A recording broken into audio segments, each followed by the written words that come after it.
Assalamualaikum warahmatullahi wabarakatuh. Di sini saya akan menjelaskan tentang pengertian, klasifikasi, dan karakteristik anak tunagrahita. Dari pengertian anak tunagrahita sendiri, yakni tunagrahita berasal dari kata tuno yang artinya rugi dalam bahasa Jawa tuno. Contoh, wah aku tuno artinya wah aku rugi. Sedang grahita dari kata grahita, contoh aku orang grahita yang tekan semono kadadiane, yang artinya aku tidak berpikir sampai seperti itu. Nah, tunagrahita dapat diartikan yakni kurang daya pikir. Terdapat pengertian tunagrahita menurut para ahli, yakni satu menurut AEMD. Tunagrahita adalah sebuah kelainan yang meliputi fungsi intelektual namun di bawah rata-rata, yaitu IQ 84 ke bawah berdasarkan tes dan muncul sebelum usia 16 tahun. Kemudian menurut Endang Rohyadi dan Zainal Alimin, tunagrahita di sini adalah suatu yang berkaitan erat dengan masalah perkembangan kemampuan kecerdasan yang rendah. Jadi dapat dipertegas bahwa tunagrahita ini tidak dapat disembuhkan dengan obat. Kemudian yang kedua, klasifikasi anak tunagrahita. Di sini terdapat 3 klasifikasi anak tunagrahita. Yang pertama, tunagrahita ringan atau mampu didik. Yang kedua, tunagrahita sedang, mampu latih. Dan yang ketiga, tunagrahita berat, mampu semangat. Dari tunagrahita ringan sendiri, di sini adalah tingkat tunagrahita yang tingkat kecerdasan IQ-nya mereka sekitar 50-70. Yang mempunyai kemampuan untuk berkembang dalam bidang pelajaran akademik, penyesuaian sosial, dan mampu bekerja, mampu menyesuaikan lingkungan yang lebih luas, dan dapat mandiri dalam masyarakat, serta mampu melakukan pekerjaan semi terampil dan pekerjaan sederhana. Kemudian tunagrahita sedang atau mampu latih. Di sini anak tunagrahita tingkat kecerdasannya IQ-nya berkisar 30-50. Dapat belajar keterampilan sekolah untuk tujuan fungsional, yang mampu melakukan keterampilan mengurus dirinya sendiri, mampu mengadakan adaptasi sosial dengan lingkungan terdekat, dan ia mampu mengerjakan pekerjaan rutin yang perlu pengawasan.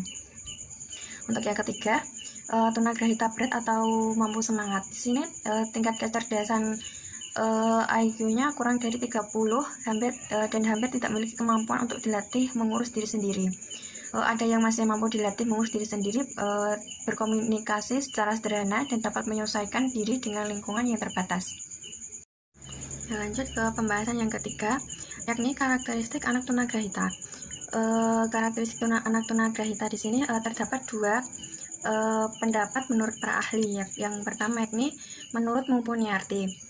Mumpuniarti membagi karakteristik tunagrahita menjadi 3, yakni yang pertama, karakteristik fisik nampak seperti anak normal, hanya sedikit mengalami kelambatan dalam kemampuan sensomotorik.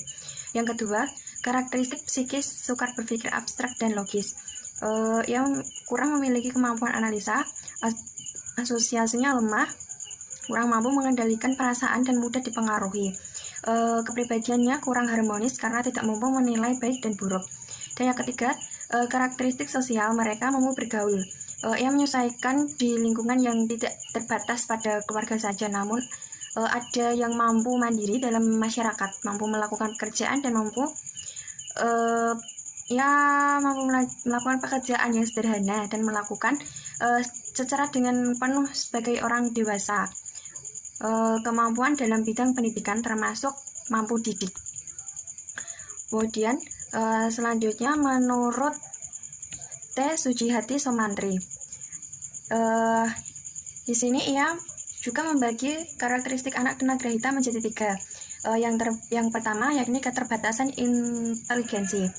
Anak tunagrahita mempunyai keterbatasan inteligensi seperti keterbatasan kemampuan mempelajari informasi dan keterangan menyesuaikan diri dengan masalah-masalah kehidupan, keterbatasan belajar dari pengalaman masa lalu, berpikir abstrak kreatif, keterbatasan dalam menilai secara kritis dan menghindari kesalahan, mengatasi kesulitan, dan keterbatasan kemampuan merencanakan masa depan kehidupan dirinya.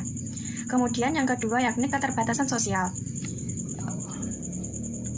Anak tunagrahita juga memiliki kesulitan dalam mengurus dirinya sendiri dalam masyarakat, sehingga ia memerlukan bantuan pelayanan khusus. Anak tunagrahita cenderung berteman dengan anak yang lebih muda usianya.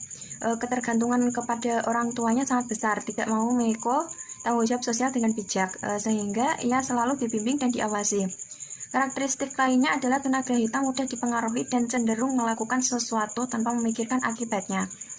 Kemudian yang ketiga, keterbatasan fungsi-fungsi mental lainnya. Untuk menyelesaikan reaksi pada situasi yang baru dikenalnya, anak tunagrahita ini memerlukan waktu yang lebih lama dari anak normal. Reaksi terbaiknya ia perlihatkan bila mengikuti sesuatu yang rutin dan konsisten di dalamnya dari hari ke hari.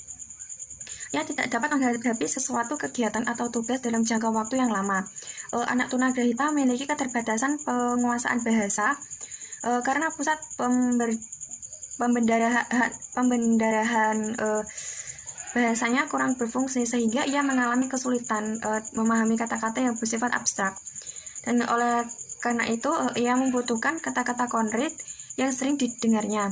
Keterbatasan lainnya, anak tunagrahita kurang mampu untuk mempertimbangkan sesuatu, membedakan yang baik dan buruk, sedang dan berat, dan membedakan yang benar dan salah, sehingga ia tidak dapat membahayakan konsekuensi dari perbuatannya. Sekian, terima kasih dari pembahasan saya. Wassalamualaikum warahmatullahi wabarakatuh.